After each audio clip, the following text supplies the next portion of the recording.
스데반의 일로 발생한 박해 때문에 많은 신자들이 흩어졌습니다. 그들은 베니게와 키프로스와 안디옥까지 피해가서는 오직 유대인에게만 말씀을 전했습니다.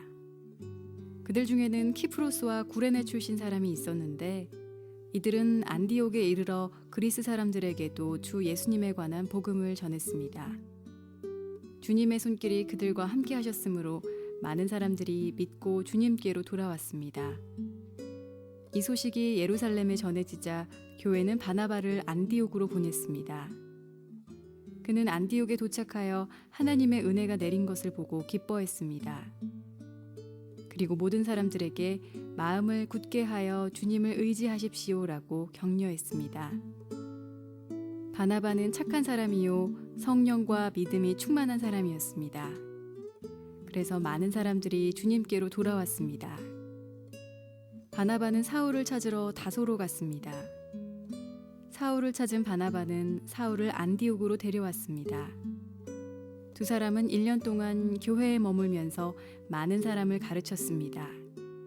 제자들은 안디옥에서 처음으로 그리스도인이라고 불렸습니다. 그 무렵 예언자 몇 사람이 예루살렘에서 안디옥으로 왔습니다. 그 중에 아가보라는 사람이 있었습니다. 한 번은 아가보가 일어나 성령의 감동을 받아 예언하기를 온 세상에 큰 기근이 닥칠 것이라고 말했습니다. 그런데 실제로 글라우디오가 황제가 되었을 때 기근이 발생하였습니다. 제자들은 자기 형편대로 헌금하여 유대에 사는 형제들을 돕기로 결정하였습니다. 그들은 돈을 모아서 바나바와 사울 편에 예루살렘에 있는 교회의 장로들에게 보냈습니다. 자, 우리 가슴에 손을 얹고 믿음을 고백하고 오늘 하나님 말씀 듣도록 하겠습니다. 한번 따라해 주시겠어요? 하나님은 나를 사랑하십니다. 나는 그 사랑 안에 있습니다. 하나님은 오늘 나에게 말씀하실 것입니다. 그 말씀에 능력이 있습니다. 그 말씀에 생명이 있습니다. 나의 마음을 하나님께 열겠습니다. 나의 생각을 예수님께 집중하겠습니다. 들은 만큼 변합니다. 들은 만큼 행복해집니다.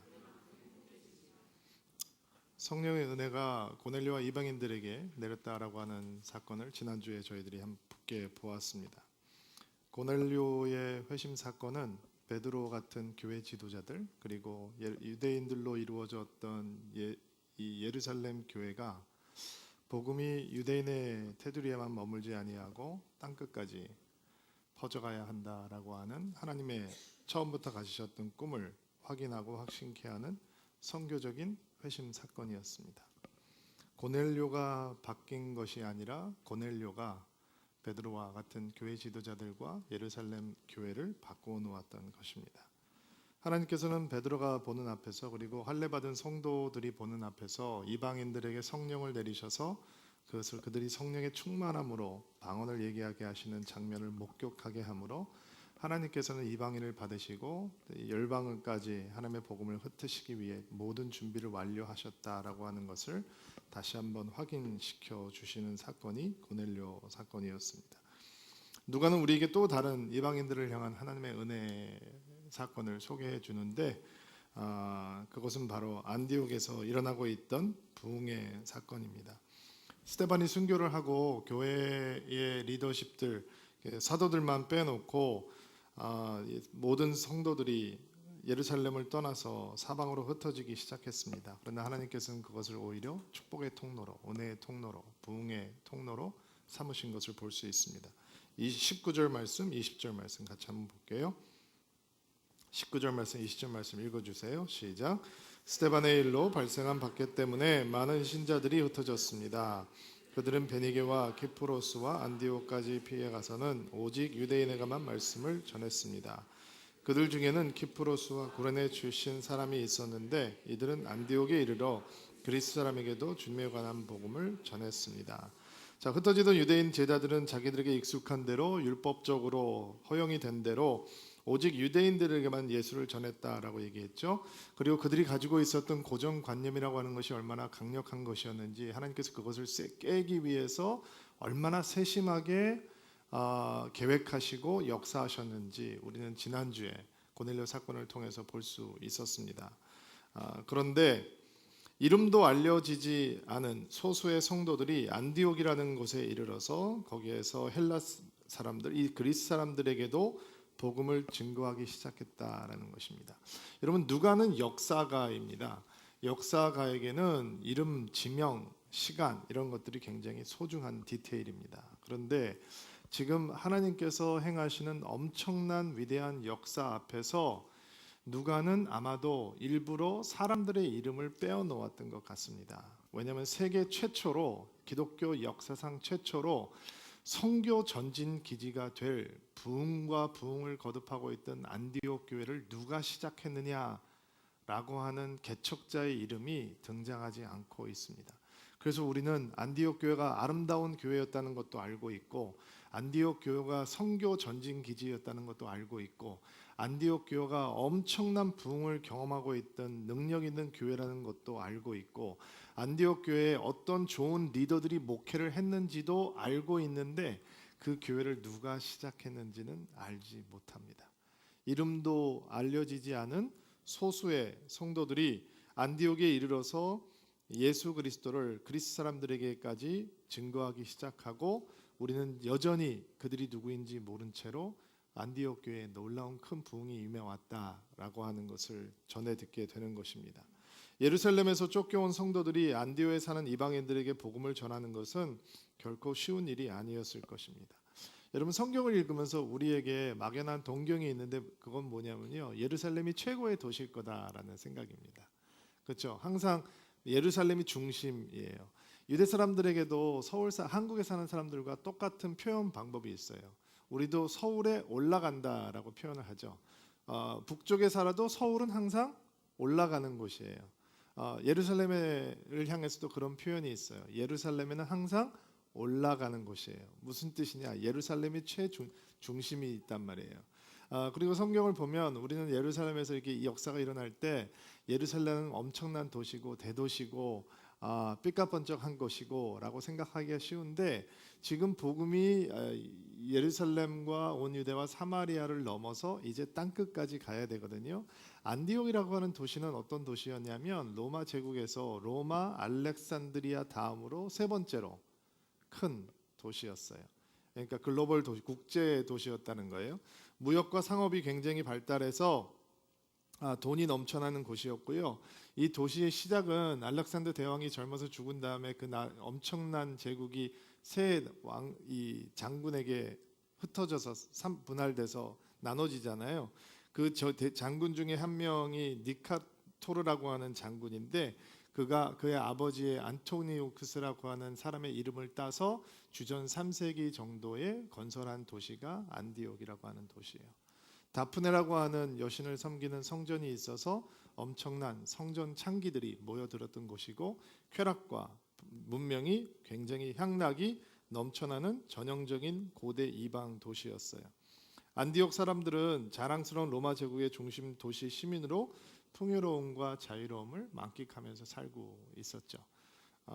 그런데 작은 변두리 식민지 유대 땅에서 온 이 이름도 알려지지 않은 몇몇 성도들이 이 엄청난 국제 도시에서 살고 있는 안디옥 사람들에게 예수 그리스도에 대해서 증거하는 것은 정말 쉽지 않았을 거예요. 그러나 그들은 전혀 주눅들지 않고 예수를 증거하기 시작했어요. 그들이 이렇게 담대하게 예수를 증거할 수 있는 기반은 어디서 온 것일까? 21절 말씀 한번 보시겠어요? 21절 시작. 주님의 손길이 그들과 함께 하셨으므로 많은 사람이 믿고 주님께로 돌아왔습니다. 주님의 손길이 그들과 함께 하셨기 때문이에요. 그들이 복음을 증거하는 시작도, 그리고 그 복음 증거의 결과도 모두 주님의 손이 함께 하셔서 가능했다라는 것이죠.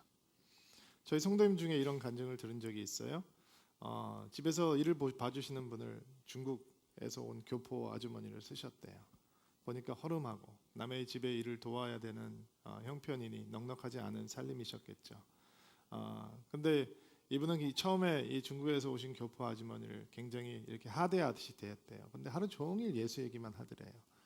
하루 종일 예수에 그렇게 사람이 좋을 수가 없고 그렇게 성실하고 그렇게 따뜻하고 근데 기회가 있을 때마다 예수 얘기를 하더래요. 한 번도 교회 다녀보시지 않은 분이에요.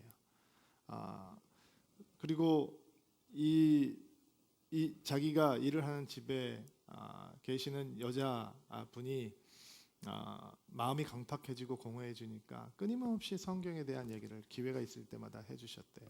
그리고 저희 교회에다 데려다 놓으셨어요. 본인은 다니는 교회가 있으신 거예요. 교포들이 모여서 중국 교포들이 모여서 다니는 교회가 있고 그 사람을 여기다 데려다 놓았어요. 그리고 제 마음속에 하나 마음에 남는 거는 내가 만난 사람 가운데 이렇게 좋은 사람 처음 봤다라고 얘기를 하시더라고요. 하나님의 손이 함께 하니까 뭐 형편은 달라서 주눅들 수 있지만 주눅들지 않고 담대하게 예수를 증거할 수 있는 거예요. 주님의 손길이 그들과 함께 하셨기 때문에 그들이 복음을 증거하는 시작도 그리고 그들이 복음을 증거했던 결과도 모두 주님의 손이 함께 하시는 결과가 됐고 과정이 되었다라는 것입니다. 예수를 증거하니까 그런 방탕한 도시에서 살고 있던 이방인들이 하나님께로 돌아왔어요. 누가 이방인들이 예수의 제자가 될 수 있다고 생각을 했겠어요? 그러나 이름도 알려지지 않은 소수의 몇몇 평범한 여러분 같은 저 같은 성도들이 예수의 이름을 힘차게 증거하기 시작하니까 하나님께서 그 하나님의 손이 그들과 함께 있어서 예수 믿는 사람들이 안디옥이라고 하는 곳에서 생기기 시작했어요. 하나님의 손길은 주를 사랑하며 그분을 묵묵히 순종하는 사람들과 늘 함께 하세요. 그것이 여러분에게 다가오는 축복이 되기를 예수님의 이름으로 기원합니다.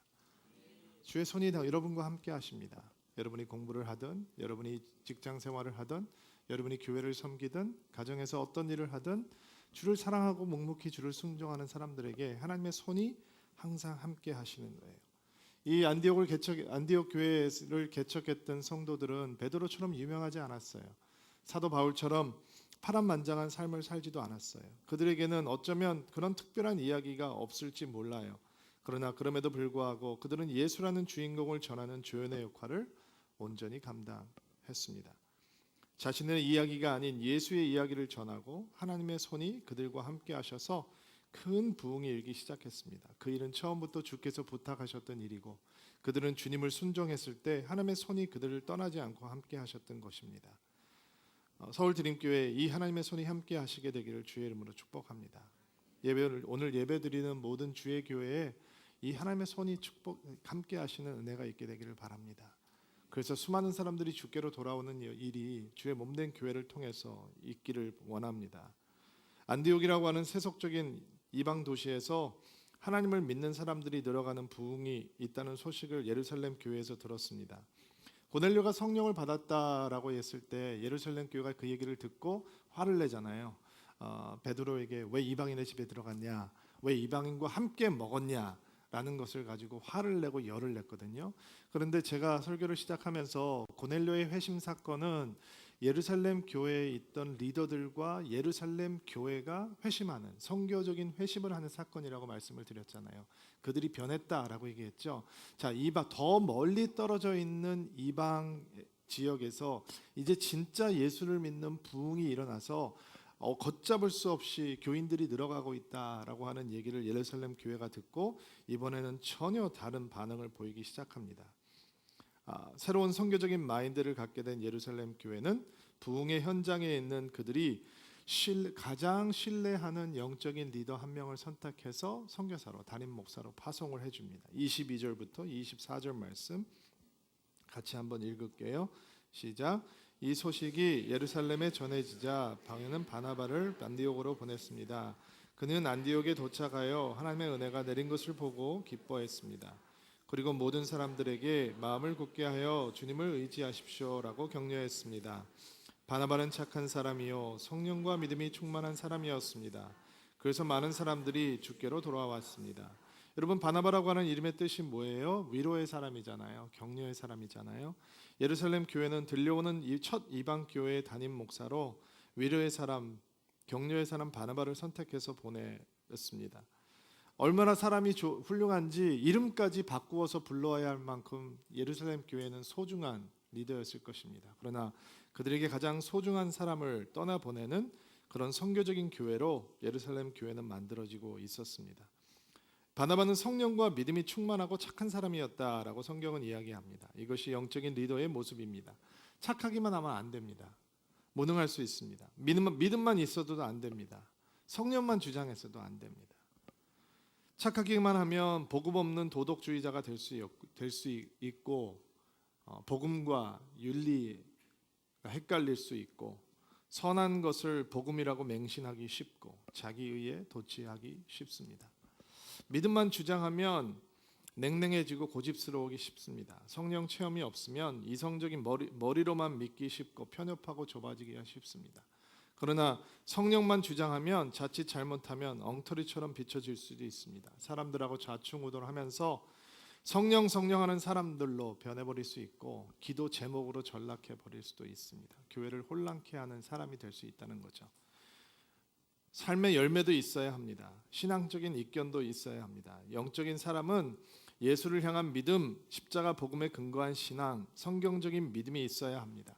상식적인 믿음, 경험적인 믿음 아무 소용없는 것입니다. 오직 성경에 근거한, 복음에 근거한, 십자가에 근거한 믿음이 있어야 영적인 리더가 될 수 있는 것이고 성령 체험이 있어야 합니다. 성령께서 내 안에 계시고 내 삶을 다스리시고 성령께서 나에게 능력을 부어주신다라고 하는 확신이 있고 누가 보아도 존경할 만한 인격이 있어야 영적 리더가 될 수 있는 것입니다.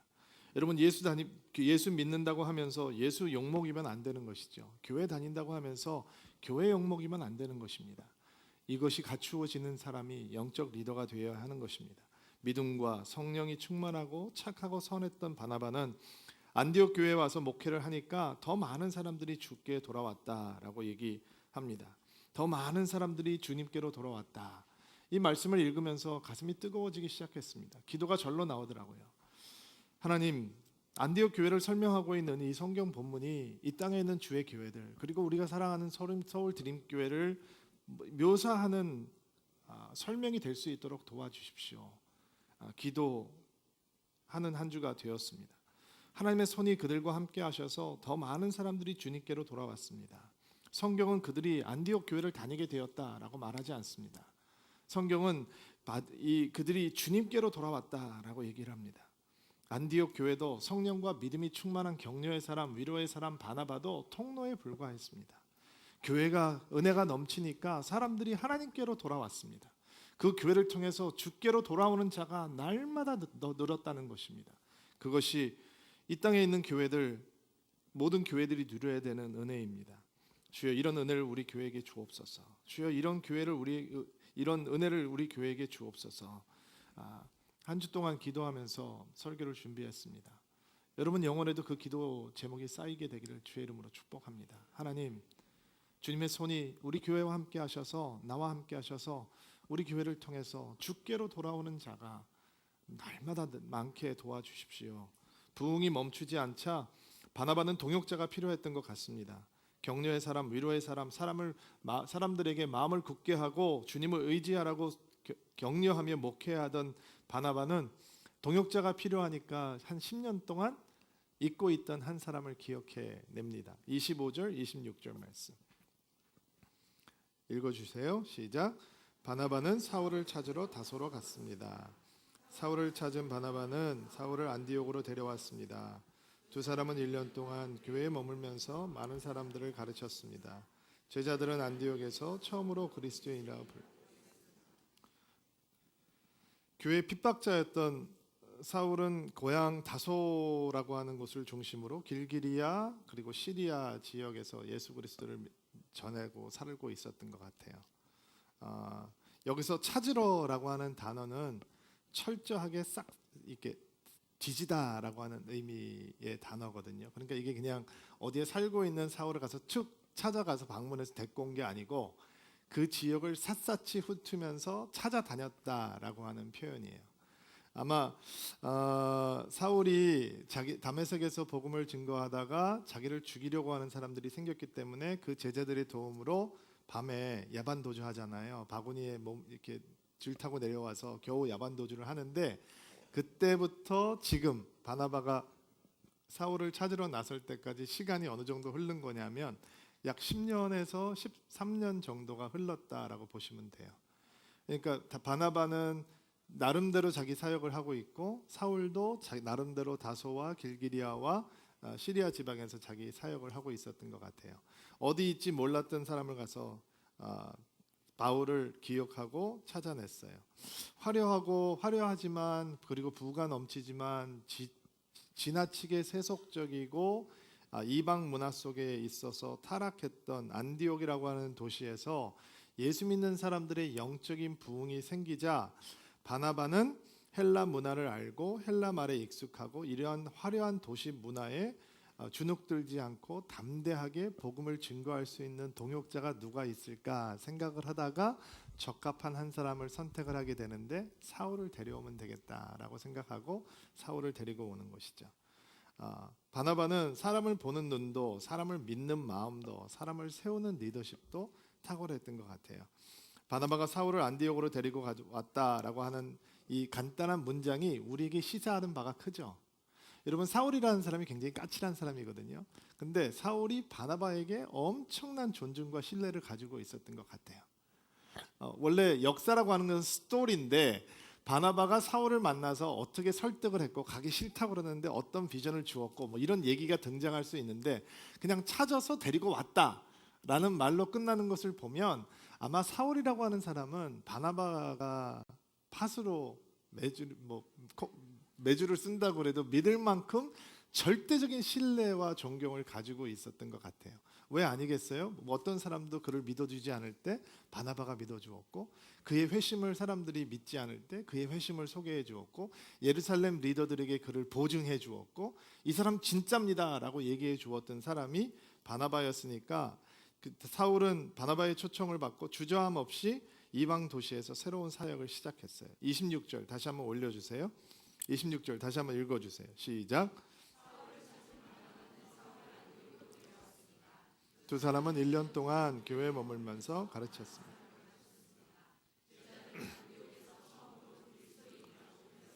자, 바나바와 사울은 함께 1년 동안 가르쳤습니다. 그리고 비로소 안디옥에서 예루살렘이 아닌 로마 문화와 이방 문화의 중심축이었던 이방 도시 안디옥에서 예수 그리스도를 믿는 사람들을 그리스도인이라 부르기 시작했다라고 성경은 얘기합니다. 아마 별명처럼 붙여져서 부르던 명칭이었던 것 같습니다. 뜻은 그리스도께 속한 사람, 그리스도를 닮아가는 사람, 그리스도의 사람이라고 하는 뜻이죠. 시저를 따르고 시저를 사랑하는 사람을 가이사의 사람이라고 불렀던 것처럼 예수 그리스도를 따르는 사람들을 안디옥에 살고 있는 이방 사람들은 그리스도인이라 크리스찬이라고 불렀습니다.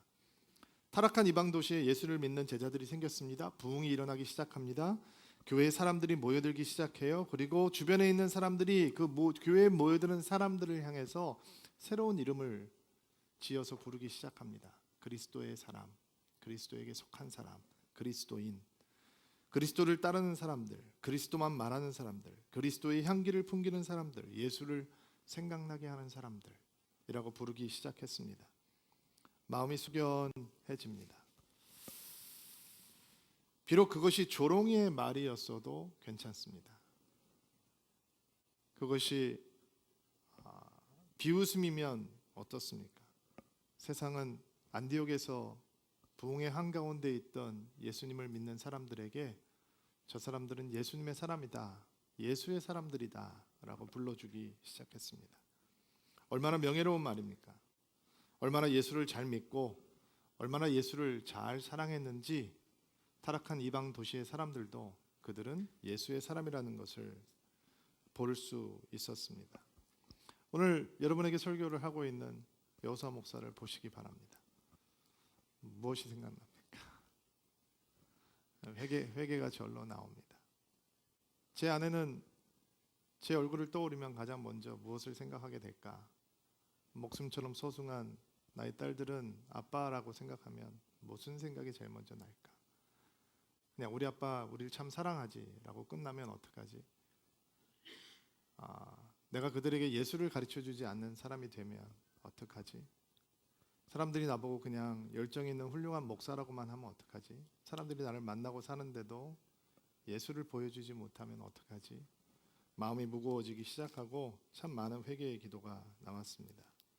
무엇이 예수님의 안디옥 성도들을 이렇게 예수님의 사람으로 만들어 주었을까? 26절 다시 올려주세요.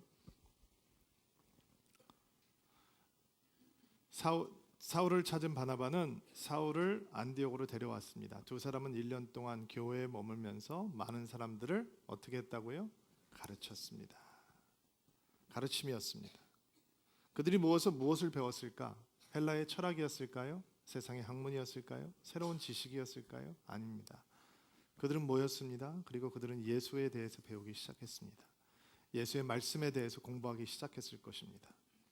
예수에 대해서 듣고 또 듣고 배우고 또 배웠습니다. 예수의 십자가에 대해서, 예수의 부활에 대해서, 예수의 삶에 대해서, 예수의 말씀에 대해서 그들은 익히기 시작했습니다. 그리고 그 가르침이 차오르기 시작하자 사람들은 그들을 향해서 그리스도께 속한 사람들이라고 부르기 시작했습니다. 그저 머리에만 성경 지식을 집어넣었다 그런 의미는 아니죠. 여러분, 그런 공부에는 어떤 감동도 없습니다. 말씀의 감동은 많이 아는 것에 있지 않습니다. 아는 만큼 사는 것에 있습니다. 그것이 힘이요, 그것이 감동입니다. 여러분 생각해 보십시오. 예수에 대해서 배웁니다. 예수의 말씀을 배우죠. 그 말씀은 언제나 우리의 말씀을 때립니다. 마음을 때립니다. 우리는 그 말씀 때문에 흔들립니다. 그런데 여러분도 그렇고 저도 그렇고 그 말씀 앞에서 무너지기가 싫습니다. 무너지는 것이 두렵습니다. 그래서 끝까지 버텨보려고 합니다. 피해보고 싶기도 합니다. 그러나 예수의 말씀은 언제나 힘이 있게 우리의 삶 속으로 들어와서 우리로 하여금 결정하게 하죠. 우리는 항상 벼랑 끝 앞에서 결정해야 합니다. 예수의 말씀을 버리든지 아니면 예수의 말씀을 따르든지. 이 단순한 결정이 우리에게 얼마나 항상 큰 갈등이 되는지 모릅니다. 그러나 주의 은혜를 신뢰하고 나를 버리는 것을 선택하고 예수의 말씀을 받아들이는 것을 선택하는 순간 예수의 말씀은 우리에게 생명으로 다가오기 시작하는 것입니다. 내가 죽은 자리에 예수의 말씀이 살아나기 시작하는 것입니다.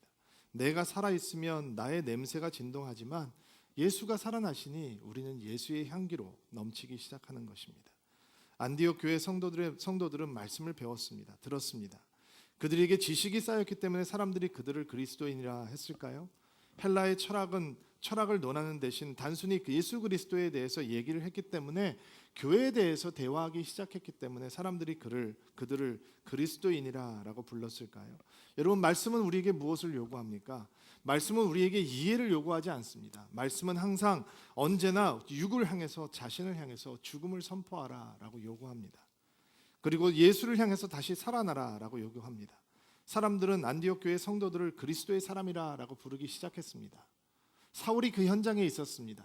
오랜 시간이 흐른 다음에 바울은 이런 고백을 합니다. 이제 내가 사는 것이 아니라 내 안에 계신 그리스도께서 사시는 것이라. 지금 내가 내 몸 안에 사는 것은 나를 사랑하셔서 나를 구하시려고 자기 몸을 바치신 하나님의 아들을 믿는 믿음으로 사는 것이다. 누가 그리스도인이다 라고 하는 이야기를 듣는 성도들이 되느냐면 성경을 많이 알고 지식적으로 풍부해지는 사람들이 아니라 말씀이 바깥에 머물러 있는 사람이 아니라 말씀이 내 안으로 들어오고 그 안도 누구도 초청하고 싶지 않은 내가 가지고 싶어 하는 바로 그 깊은 내면 속으로 하나님의 말씀이 들어오기 시작하고 그 말씀이 나를 하나님 앞에서 죽은 자로 그리고 그리스도를 향해서는 산 자로 만들기 시작하면서 우리는 예수의 향기를 풍기는 하나님의 사람으로 서가는 것입니다. 여러분, 오늘 이런 새로운 헌신의 결단의 기도가 여러분 영혼 가운데 있게 되기를 주의 이름으로 축복합니다. 말씀이 바깥에 머무는 것이 아니라 우리 영혼 가운데로 들어와서 그 말씀 앞에 우리는 무너지고 예수가 세워지고 그 말씀 앞에 우리의 자아가 죽고 예수가 다시 살아나고 그 말씀이 나의 냄새를 지워버리고 예수의 향기로 가득하게 되어서 하나님, 내가 예수를 생각나게 하는 사람이 될 수 있도록 도와주십시오. 여러분, 이 기도를 한 주 동안 놓치지 않는 은혜가 있게 되기를 바랍니다. 그냥 오늘 이번 한 주간은 왔다 갔다 하면서 그냥 기회가 될 때마다 하나님, 내가 예수가 생각나는 사람이 되게 도와주십시오. 하나님, 내가 예수가 생각나는 사람이 되게 도와주십시오. 수백 번, 아니 수천 번 기도하면서 사는 한 주가 되기를 바랍니다. 여러분 예수를 생각나게 하는 사람 어떤 사람일까요? 어떤 사람이 예수를 생각나게 하는 사람입니까? 제가 좋아하는 헨리 나웬이라고 하는 영성학자가 아주 얇은 책이에요. 여러분도 한번 사보시면 좋겠는데 두란노에서 나온 책인데 예수를 생각나게 한 사람이라고 하는 책을 썼어요. 근데 거기에 보면 예수를 생각나게 하는 사람은 세 가지 종의 사람으로 표현이 되었어요. 첫 번째, 예수님의 치유하심을 생각나게 하는 사람이 예수님을 생각나게 한다는 사람이에요.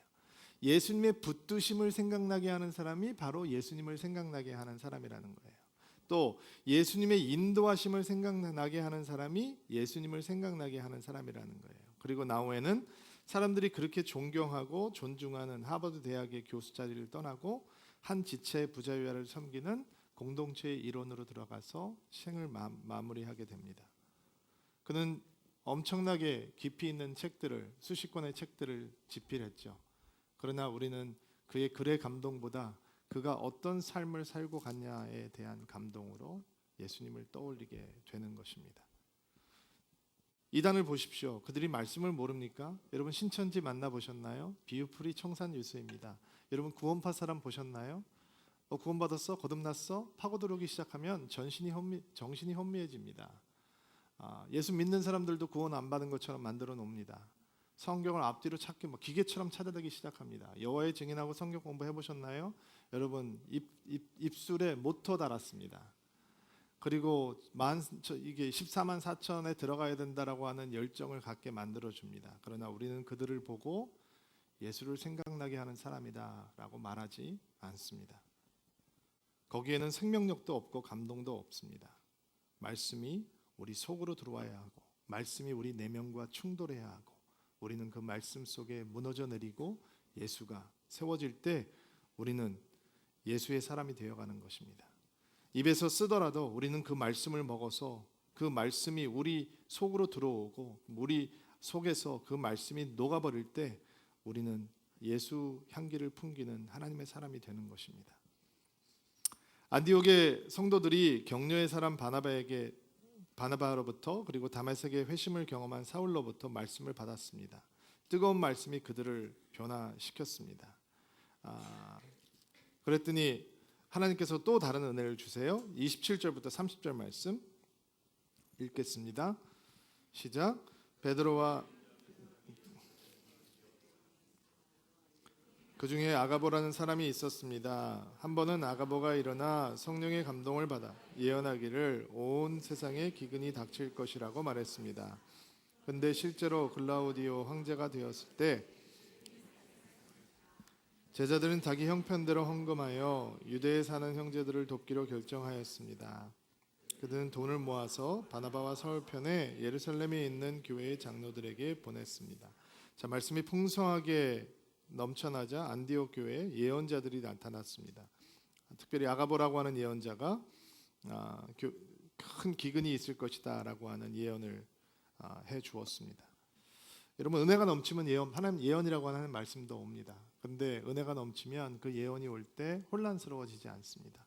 교회가 혼탁해지지 않는다는 거죠. 글라우디오 시저 때 큰 기근이 있었다라고 역사가였던 누가가 그 예언이 성취되었다는 사실을 밝혀주고 성경 어디에도 아가오라고 하는 사람이 영빨이 참 좋다, 쪽집게다라고 하는 얘기는 등장하지 않습니다.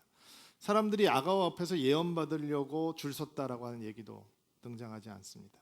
말씀이 주어졌습니다. 그리고 은혜가 풍성했던 안디옥 교회는 그 말씀 앞에 반응합니다. 그들이 할 수 있는 최고의 방법으로.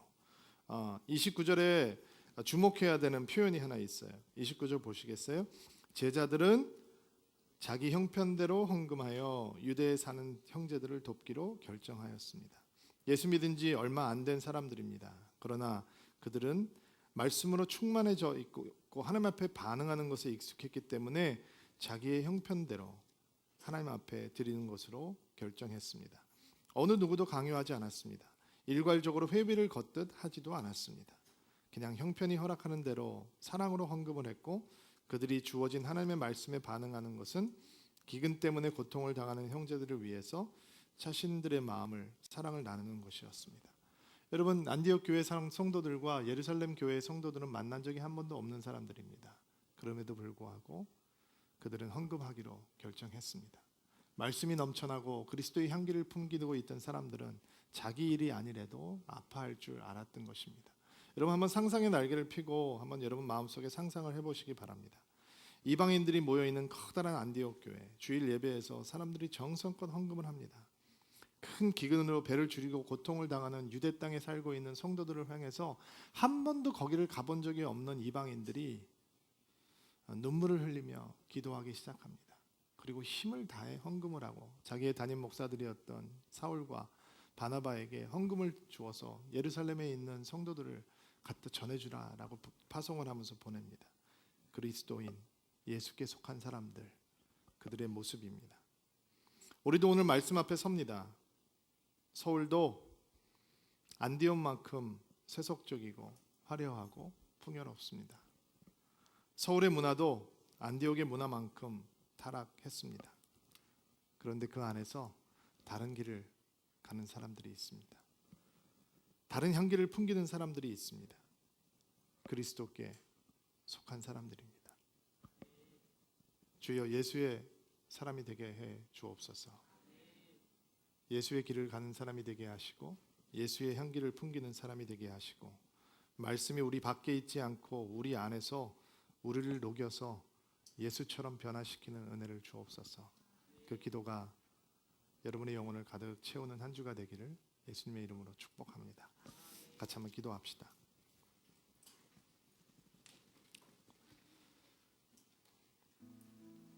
하나님, 오늘도 주의 말씀을 아멘으로 받습니다.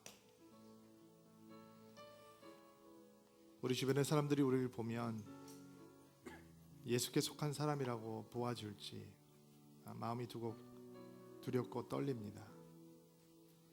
우리에게 예수의 향기가 가득한지 우리를 돌아보게 하는 주일입니다. 예수님, 우리를 긍휼히 여겨 주십시오. 그리고 또다시 주의 말씀의 은혜를 부어 주옵소서. 내가 사라지고 예수가 살아나며 내가 죽어지고 예수가 충만해지는 인생이 되어서 이제는 내가 사는 것이 아니라 그리스도께서 사시는 인생이라고 담대하게 고백할 수 있는 드림인들이 되게 도와 주옵소서. 이번 한 주간도 주의 은혜 안에 거하는 축복을 허락하여 주옵소서. 예수님의 이름으로 기도하옵나이다.